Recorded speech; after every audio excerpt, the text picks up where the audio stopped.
wrestling fans, thanks for clicking the Doretta D. Rose Report today. Got some odd stuff on today's news again. Anyway, coming out of SummerSlam events in Los Angeles, word from sources is that Steve Austin will indeed wrestle one more match with WWE, but that match most likely won't take place at WrestleMania 29, though, 2013.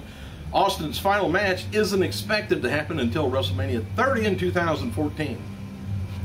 Says story is that Austin just won't come back for anything but WrestleMania main event, and those familiar with Austin's situation, that he's not physically or mentally ready for the match to take place, next year.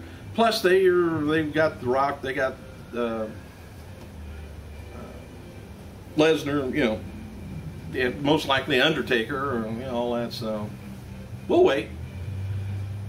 People are saying their goodbyes to Chris Jericho over the weekend at SummerSlam and last night at Raw. Chris Jericho's attitude about leaving is kind of like a nonchalant, and he's telling people he had other goals to reach and that he would be back.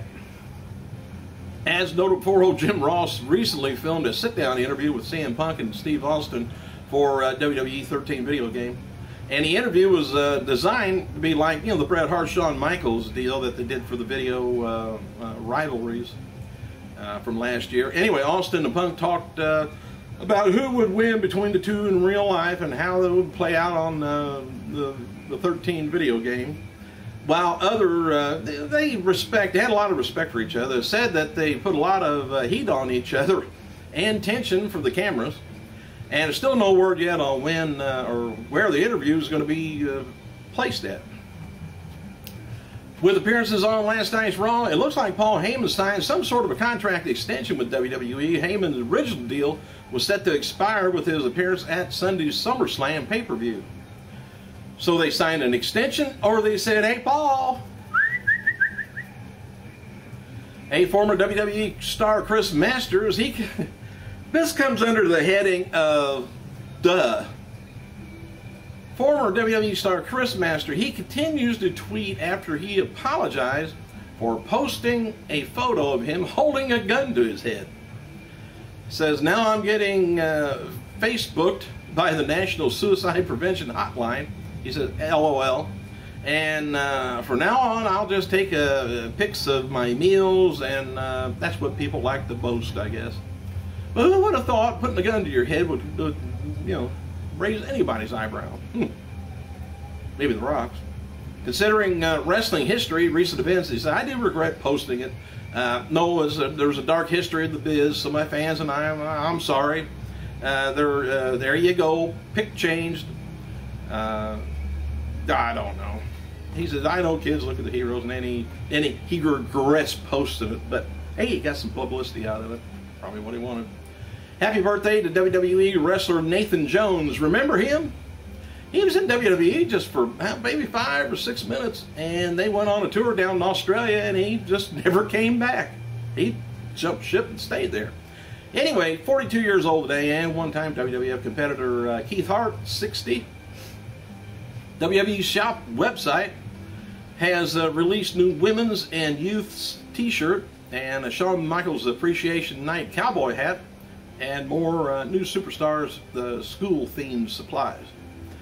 Damien Sandow will make a special appearance at the NXT Live on September 7th, Orlando Armory in Orlando, Florida. PWI Insider reports that Punk and Jerry Lawler's stuff is being done so the two can have a match. That match will likely take place on next week's Raw in Milwaukee. I thought they already wrestled once, but maybe not. WWE's new mobile app is currently number 14 on the 100 top free apps on iTunes and 21 on the list of Android devices. Google Play stores said that WWE app has been installed between 50 to 100,000 times for Android devices. Didn't know there were that many Android devices out there, but there is. I thought iPhones were the main one. Hey, number one new contender for the Divas, Kaitlyn, is going back and forth between Diva champion Layla and Natalya on Twitter last night. Kaitlyn is apparently getting set up for a run with the Diva title and reported several weeks ago that WWE officials were high on Kaitlyn following following her performance in the 6 Diva Money in the Bank match that they had at Money in the Bank. Oh, what else have I got here? Sean Waltman had high praise for the WWE U.S. Champion Antonio Cesaro. He says possibly presents money, definitely long future, long-term money, make no mistake about it. Now if I can only hear from Gilbert, maybe that would mean something. Regarding the match between Brock Lesnar and Triple H, WWE sources note that the date of the Survivor Series is not a lock yet. That's likely, but when it will take place, there'll be a rematch. The sources add that don't be surprised to see the match pushed back to Royal Rumble. Despite being featured in the graphics for last night's #1 contender for the Raw, WWE diva Kelly and Beth Phoenix weren't even backstage. Anyway, right after Raw ended last night, WWE Champion Punk said respect on the microphone before walking off and getting Jerry Lawler laying. WWE website has footage of the moment, I guess. And I was watching. Did you guys? Maybe you guys did leave some comments on how SummerSlam was. But let me know how you thought it was. I thought, my personal opinion, the Triple H and Lesnar match, it was rough. There was a lot of knee lifts. But, you know, Lesnar knows how to wrestle. Triple H knows how to wrestle, but there was no wrestling there. Now, I'd rather seen some good old wrestling, too. I know they were mad at each other. They wanted to just beat the crap out of each other. But Triple H with his tail between his legs at the end, I thought he was going to cry. I can't do that. WWE.com interviewers called up with Punk backstage shortly afterwards, and Punk said Lawler got what he deserved, and from now on, everyone's going to get the same for turning their back on him. Lawler tweeted last night, he said, "Thanks to all my friends for your concerns. I'm okay, and if you're really the best in the world, you shouldn't have to kick someone's in the back of his head." Just saying. Allentown, Pennsylvania. This is kind of strange here. BWC Films, let's see if you can follow me on this thing, and BWC Films in production debuted recently is an unauthorized in-depth documentary about the defunct pro wrestling organization Extreme Championship Wrestling, or ECW.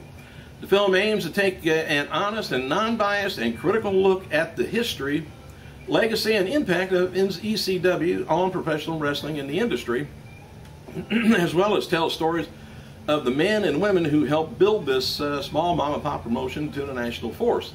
Documentary examines the violence, bloodshed, marketing, and fan involvement, as well as extensions into those in charge through the company's triumphs, glory years, and controversies and demise.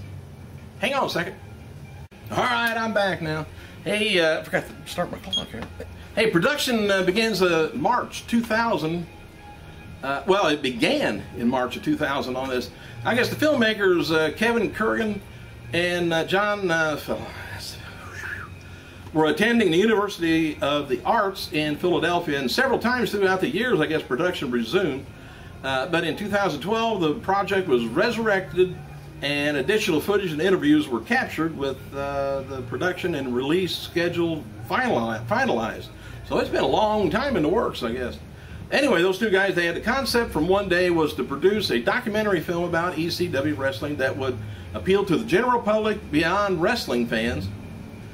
Of course, that brings in more money, too.